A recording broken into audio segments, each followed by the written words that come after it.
Hi everybody, I'm Gabriella. Welcome back to my channel, Gabba Beans. So today I actually did a poll on my Twitter on what you guys wanted to see next. A lot of you guys said that you wanted to watch or hear a story time about how I did not know I was pregnant. Now, if you have not watched my video, the other story time about a dream changing my life, these two videos are going to kind of go hand in hand.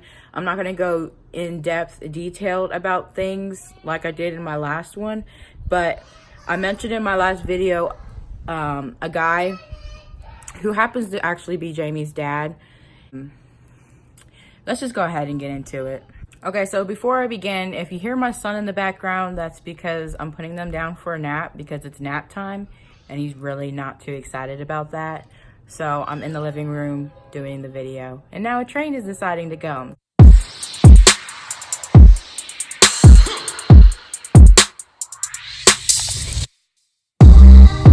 Okay, so I'm deciding to do the video outside. I just checked on my kids. They are asleep, and it's probably beneficial for me to be out here so I don't wake them. Usually if I know they're up, they'll come to the door.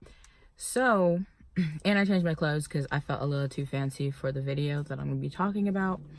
Which is, I did not know I was pregnant.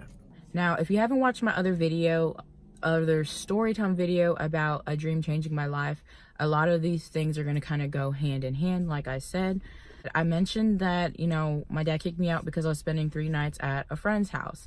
I said friend's house, but really I was spending the night over at a guy's house who happens to be Jamie's dad. Or I would not be mentioning him. When I mentioned the guy who said that I might fall in love with him, or I more than likely would fall in love with him because he's a catch, also talking about him.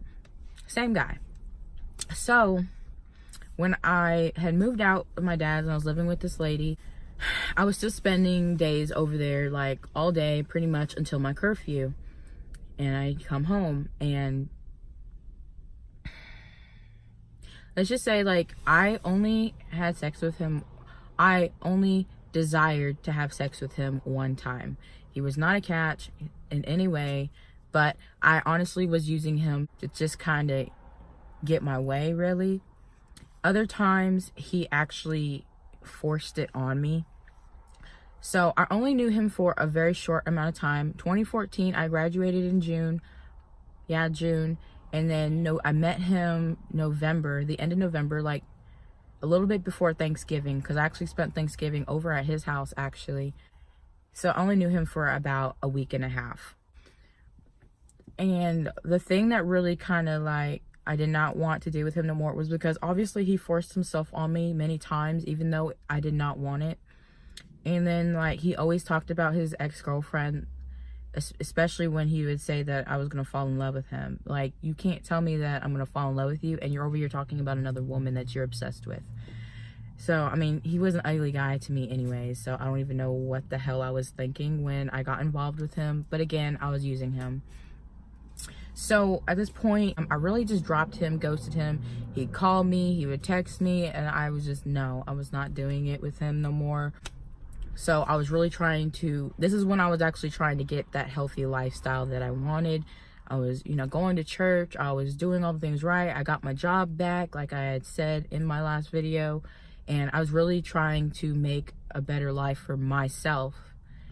And I should say also that, you know, there was no way I knew that I didn't think I was going to get pregnant because of when I was a younger girl, when I was 3 years old, and both of my parents were in the military at this time, my babysitter's son, who was 15, had sexually assaulted me. And when I got checked from the doctor, they told me that I could not get pregnant.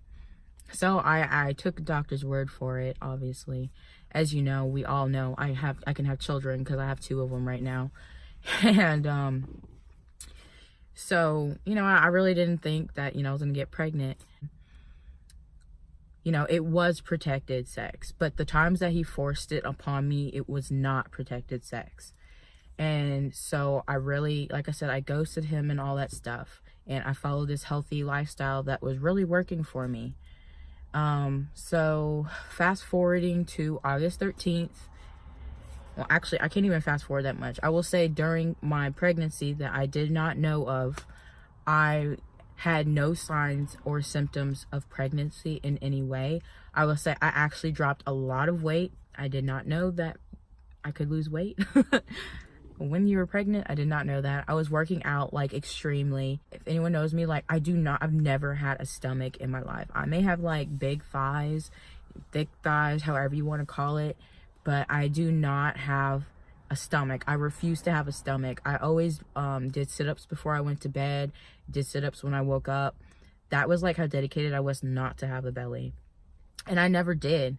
Now my hips did get wide, a little bit bigger. I just kind of figured it was from the workouts I was doing. So yeah, there was no symptoms. I was having periods. The only thing about the periods was like, I was really stressed out from when my dad kicked me out and I'm having to still deal with him in a very negative situation way. So I really just kind of thought that the stress was reducing my days of a period.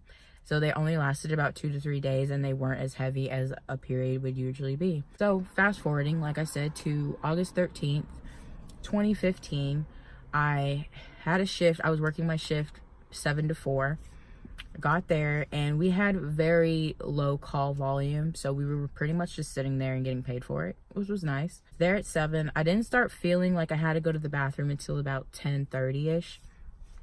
So I would go to the bathroom, nothing would happen, and then I'd sit back down and something wouldn't feel right, so I'd go back to the bathroom because I felt like I had to go to the bathroom. And it kind of happened like that for the past, I want to say 3-4 hours.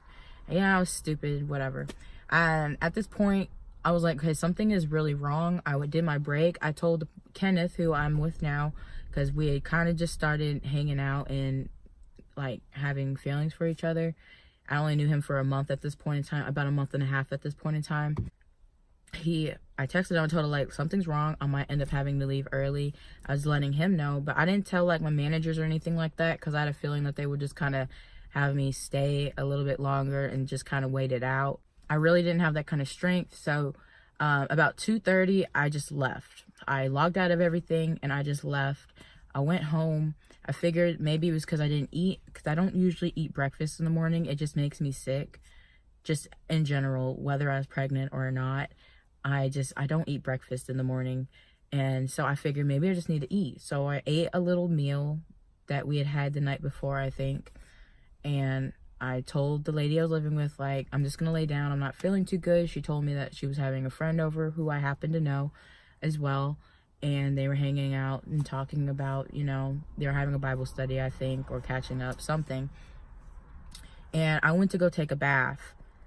And when I was laying in the bath, like, I felt so at peace and at calm, like nothing was wrong with me. And then I got out of the bath. You know, I stayed in the bathtub about 20-30 minutes and then I got out and I felt like I had to go to the bathroom again. So I sat down on the toilet. And at that point, I felt sick too. So I threw up in the bathtub. Water was all out and all that stuff, so it was whatever. Yeah, so I felt extremely, extremely sick. And so I was like, okay, maybe I'm just really not feeling good. I went to go lay down. I couldn't put my clothes on. I didn't have the energy for that. Like, everything was hurting. I couldn't bend down because it hurt. And as soon as I tried to lay down, there's this uncomfortable sound that I heard that came from my stomach. When I laid down and my stomach like retracted, I don't know how to say it, like it, you know, when your stomach moves. So when I laid down, I felt a pop, but I also heard the pop as well, and like it made me get up really quickly. And I went to the bathroom and I peed like very, very little, and I was like, yeah, something is definitely wrong with me because I feel like I'm having to push right now. And still, I'm not thinking, okay, I'm pregnant. Like, I'm just thinking that, I don't know, I got a disease or something. I texted the lady I was living with, who was just in the other room, and I said, look, something's not feeling right with me. I think I need to go to the emergency room, but there's no way I can drive. And they came to the bathroom door and they were like, okay, what's going on? Like, I'm sick or something, because something's not right. I feel like I have to go to the bathroom, but I'm not using the bathroom at all. And, you know, we need to go. And they helped me put my clothes on because I literally, like I said, I could not do anything. Everything just hurt every few minutes or every few seconds. And like, I felt like I couldn't breathe. And she took me not to the closest hospital I thought she was going to take me to, which was good. But at the time, I was like, what are you doing? We need to go to a hospital. But now looking at it, like, they're considered murderplex. They're really not a really good hospital at all. If they could, they would probably kill you. Just saying. So she took me to the Seton Women's Hospital Center thingy place, and they sat me down. They asked me questions. When was my last cycle? When was this? When was that? And I was telling her, like, look, I need something to drink or something. They were refusing to give me something to drink or give me some ice. Well, I think they gave me ice, but they wouldn't give me anything to drink until they figure out what was wrong with me. I was like, great.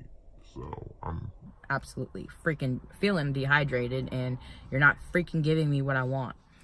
And they laid me down on a cot, and they asked me some more questions about insurance, which I did not have, but the lady I was living with happened to put something down for me. I never told her that I've ever been sexually active, so she's literally thinking that I'm a virgin. And she's just sitting in the room, kind of just minding her own, talking to her friend, because she did come with. I was okay with that.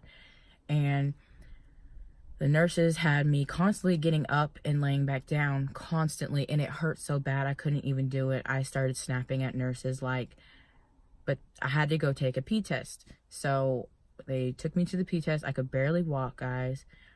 Took me to there. I barely peed in the cup, but it was enough, apparently, that was going to work. And they laid me back down, and they were like, you're pregnant. And the nurse, it was a guy nurse, he did an ultrasound on me, and he was like, well, you definitely don't seem pregnant. You have a small belly. And, you know, you're not showing, like, a very, you know, y'all know. I'm not even going to try to explain whatever he called it. He called it some scientific word of, like, well, you're not showing a belly, basically. He did an ultrasound. He's like, yeah, you are definitely pregnant, and you are definitely about to have a baby. It definitely looks like it's ready to come out, and definitely full term. So they tried to, again, get me to get up to move to another bed, and I absolutely snapped at that point. Like, I really cannot do it again. You guys have gotten me up about 5 different times. Why am I having to do this again? They picked me up, put me in another bed, and now they're like, now you need to take your clothes off. I was like, what in the heck? I was able to take my shirt off, sort of, but the pants was not going, it wasn't happening. I was wearing sweats, and there was no way. They had to literally take that off of me and put the little thingy on top of me. And the lady nurse, she checked me, you know, doing the finger thing, and checked me downstairs, and she was like, okay, you are 7 centimeters dilated.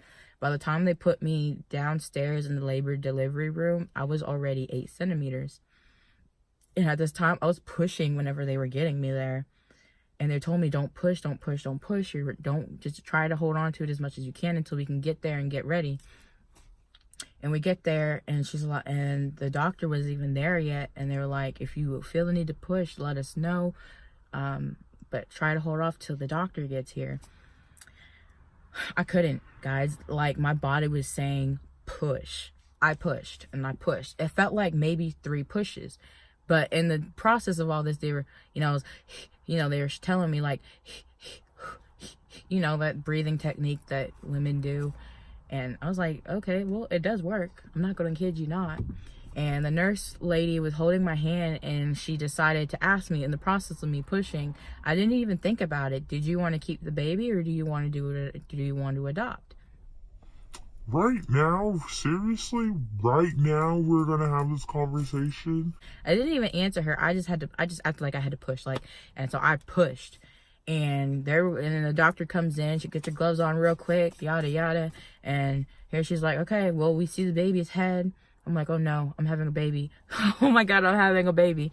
And, they have me sitting up to where I can literally physically see everything that's happening down there. There goes the baby boy. And she was like, do you want to cut the umbilical cord? You can.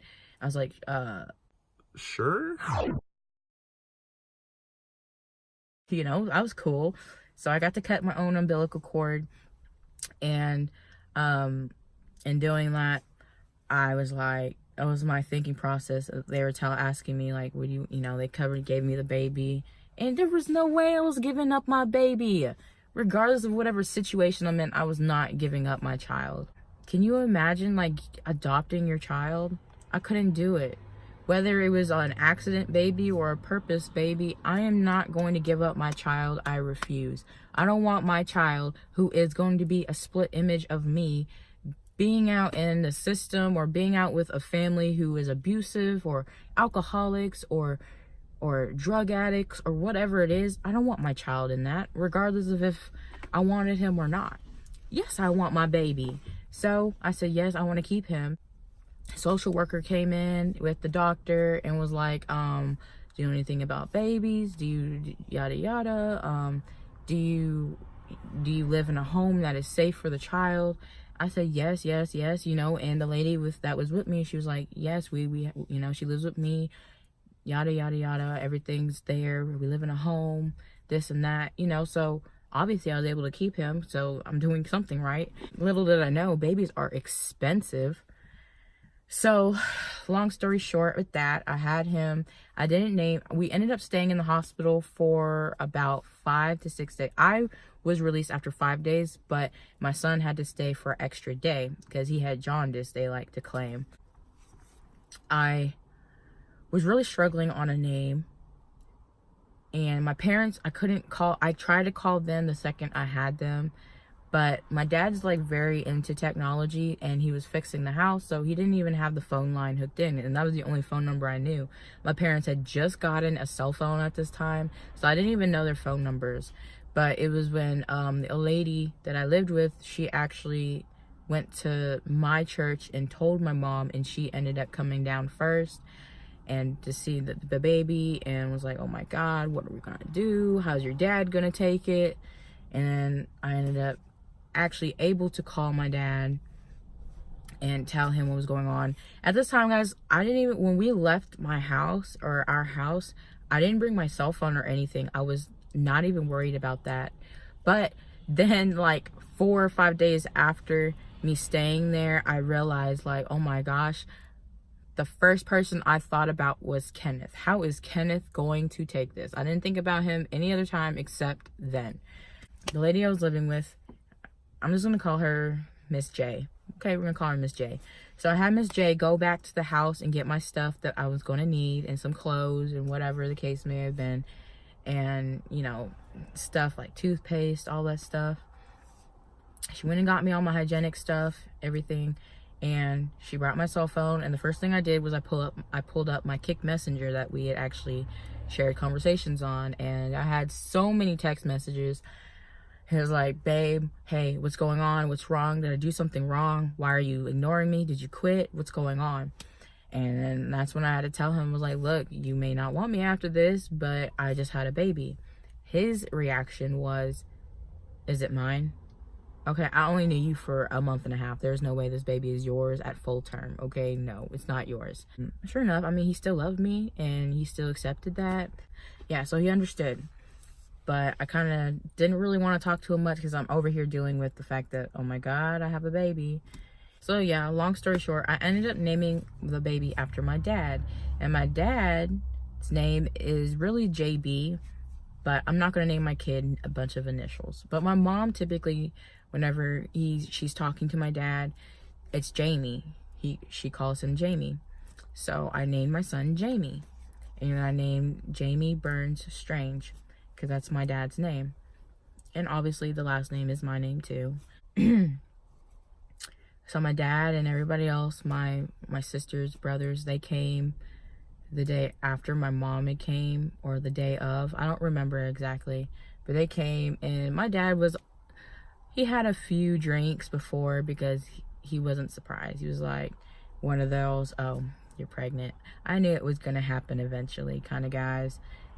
But I was like, hey, at least I wasn't 16 and pregnant. At least I made it to 19 and pregnant after graduation, and I was able to finish school. So that's a big plus. Anyways, he fell in love with him. He's like, what did you name him? And I was like, oh, I named him after you. And he was like, yeah, so you didn't get in trouble that much, right? I was like, yeah, sure, let's just go with that. I mean, sure. And honestly, the name really fits my son. And so I went home, and let's just say from there, everyone was like, you should have been on that TV show. I do not want to go on a TV show talking about me not knowing I was pregnant. Okay, that's probably the most embarrassing thing ever. Granted, I'm doing it now, but that's different. It's totally different. This is out of my embarrassment, not a TV show and everybody actually watching it, you know.